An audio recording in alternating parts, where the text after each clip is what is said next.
Bismillahirrahmanirrahim. Alhamdulillah. Wassalatu wassalamu ala Rasulillah amma ba'd. Assalamu alaikum wa rahmatullahi wa barakatuhu.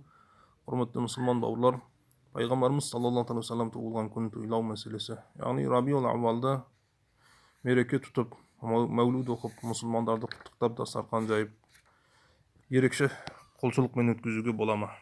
Жалпы бұл мәселе пайғамбарымыз саллаллаху алейхи вассалам туылған күні сондай бір бізге қуаныш күн, сондай бір ұлы күн, сондай бір Алланың берген сыйы, Алланың берген нығметі. Тіпті пайғамбар қуанғанда адамзат емес, жындар да, періштелер де қуанып бір-бірін құттықтаған күн ол. Алланың бұл ұлы нығметі Наби саллаллаху алейхи вассалам келуі рахматул аламин деп Құранда атаған. Яғни бүкіл әлемге жын, адам, періште, басқа жануарларға барлығын рахмат болып келген. Онда бұл пайғамбардың туылуы, келуі бір дүниеви көзқараспен қарамау керек. Бұл діни бір сеніммен, бір ақидамен қарау керек бұған. Онда пайғамбардың туылған күнін дүниеви той деп ешкім айта алмайды. Мен бұны тойлаймын, бұл діни деп тойламаймын, бұл дүниеви деп тойлаймын дейтін болсақ, ол дұрыс емес. Себебі патшалардың туылған күнін тойлайтындай оған салыстыратын болсақ, немесе оларды фасық адамдар өз туылған күндерін тойлайтын секілді тойлайтын болсаңыз, ол да бір жақсы күн болмайды, ол бір үлкен күнәға алып барады. Онда бір діни тойлап тойлайтын болсаңыз, оған Алла субханаху ва тағаладан вахи болу керек. Мысалы, бізде діни тойлар бар, мерекелер бар. Құрбан айт, фитр айты. Яғни Алла субханаху ва тағаладан оның тойлау күніне де, тойлау тәртібіне де Алладан вахи болу керек. Әрбір діни мерекеге солай ереже бұл. Сен тойлайтын болсаң, діни той деп тойлайтын болсаң, Наби саллаллаху алейхи вассаламның туылған күнін, онда оған бір тойлау күніне де бір вахи болу керек, оның жасау тәртібіне де. Құрбан айтты біз тойлаймыз, сол күнде тойлаймыз. Яғни соның белгілі Зул-Хиджаның 10-ында тойлаймыз.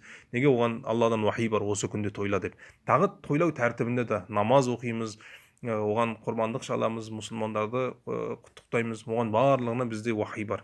Бірақ Наби саллаллаху алейхи вассаламның енді жаңағыда айтқан дүниеви той емес бұл. Яғни патшалардың, фасықтардың бір тойлайтын тойлары емес туылған күндерін. Бұл діни той деп айттық. Онда діни той деп тойлайтын болсаңыз, бұған вахи болу керек. Алладан туылған тойлайтын күніңізге де, тойлайтын тәртібіне де вахи болу керек. Оған ешқандай дәлел жоқ. Себебі Құран аятта Алла субханаху ва тағала Шура сүресінде былай деп келтіреді: Әм ләхум шуракау шарау ләхум минад-дини ма ләхум я'занун бихиллах ва лаула калиматул фадли лағудия бейнахум ва иннад-залимина ләхум азабун алим дейді. Яғни Алла субханаху ва тағалаға серік қосып жүрген мүшриктер дейді, Аллаға серік қосуына Алладан ешқандай вахи оларға келген жоқ дейді. Ва иннад-залимина ләхум азабун алим. Олар дәлелсіз амал жасайтын залымдар дейді. Оларға ұлы азап болады дейді. Онда шариғатта әрбір ісімізге Аллахтан вахи болмаса, біз де сол залымдардың қатарынан болып, Аллахның ұлы азабы бізге түседі. Сондықтан бұған дәлелсіз амал жасайтын болсақ, күнәһар боламыз. Пайғамбарымыз саллаллаху алейхи вассалам хадисінде осындай бір хадистер келеді: "Ман ахдаса фи амрина хада ма лайса фихи фауа раддун" дейді. Кім біздің бұйрығымызсыз амал жасайтын болса, ол қайтарылған амал дейді. Пайғамбардың бұйрығы жоқ амалдарды біз жасай алмаймыз. Жұма күні сондай бізге ерекше күн, сондай бір ұлы күн.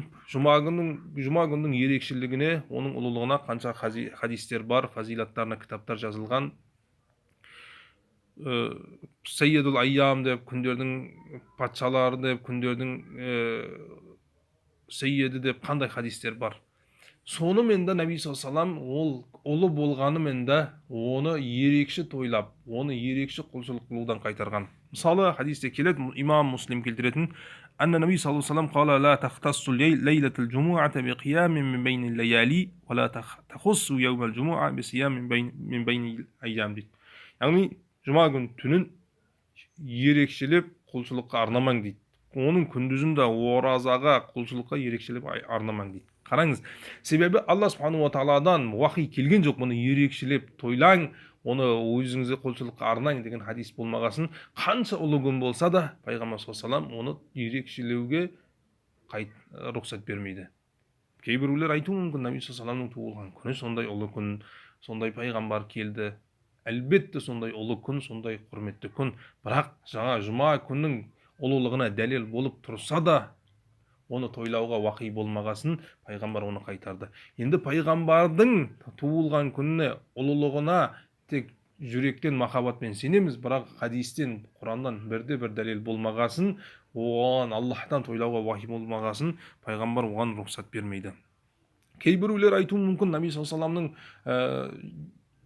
дүйсенбі күн сондай ұлы күн, пайғамбар өзі сол күнде ораза ұстайтын болды деп.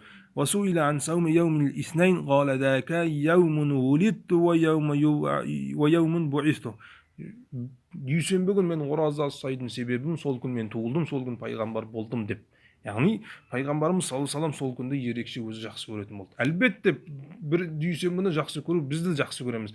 Бірақ сіз сияқты тек қана Рабиул Аувалдың дүйсенбісі емес, барлық дүйсенбілерді біз жақсы көреміз. Ол үшін де біз тойлау тәртібіміз пайғамбар сияқты біз ораза ұстаймыз. Пайғамбардың тойлау тәртібі, жақсы көру тәртібін біз дәл солай ұстауымыз керек. Пайғамбар оны қалай жақсы көрді? Қай күнді тек қана Рабиул Аувалдың дүйсенбісін ораза ұстайтын болды ма?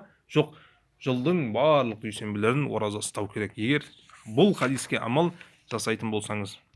Тағы төртінші мәселе ол ижма мәселесі, сахабалардың келіскен мәселесі.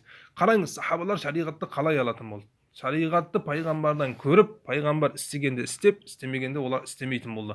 Сол бізге шариғат болып жүрсе, намазымызда, барлық құлшылығымызда пайғамбар істеді деп олар істейтін болды, істемегенде олар қатты қайтаратын болды. Сондай бір харам, сондай бір ұлы күнә білетін болды. Пайғамбар істемей, мен қалай істеймін деп. Мысалы, айт намазды азансыз, қамасыз оқиды. Неге? Сахабалар солай оқыды. Сахабалар неге солай оқыды? Пайғамбар азансыз, қамасыз оқыды деп. Егер ережеге салатын болса, ол да ұлы адамдар жиналатын ұлы күн болғасын, ол да бір міндет уәжіп намаз болғасын, оған азан шақырып қамат түсіру керек қой. Бірақ ол ережеге сай емес, ол пайғамбардың үйреткен тәртібіне сай болғасын, олар солай, пайғамбар солай оқымады, азан шақырылмады деп, біз де шақырмаймыз деп, ол сол қазірге дейін келген. Немесе жаназа намаздан кейін дұға қылу мәкрух дейді. Неге? Сахабалар істемеді деп. Фиқ кітаптарымызда көп ондай мысалдар. Немесе егер бір адам ғұсылсыз азан шақырса, ғұсылсыз қамат шақырса, түсірсе, ол азанын қайталайды, қаматын қайталамайды. Неге? Ол шариғатымызда азан, екінші азан рұқсат дейді. Яғни сахабалар істеді дейді. Қаматты олай істеген жоқ. Қараңыз, онда сахабалардың амалымен хүкім шешу, сахабалардың келісімімен хүкім шешу біздің кітаптарымызда бар нәрсе ол. Барлығын олар қабылдайды. Именно осы пайғамбарымыз саллаллаху алейхи вассаламның туылған күнін біз сахабалардың істемегенін деп істемесек, олар ренжиді. Ол дұрыс емес. Тағы кейбіреулер айтуы мүмкін, пайғамбар туылғанда Абу Лахаб сол күнді қуанды, Аллах оның азабын жеңілдетті.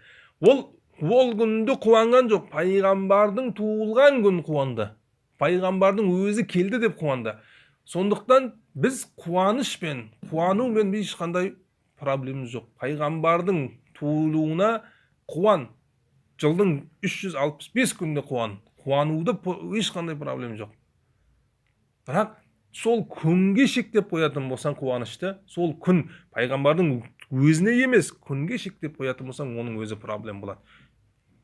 Ол күнге емес, пайғамбардың өзі қай? Сондықтан пайғамбардың өзіне қуанышымыз жылдың барлығына созылу керек, иншалла.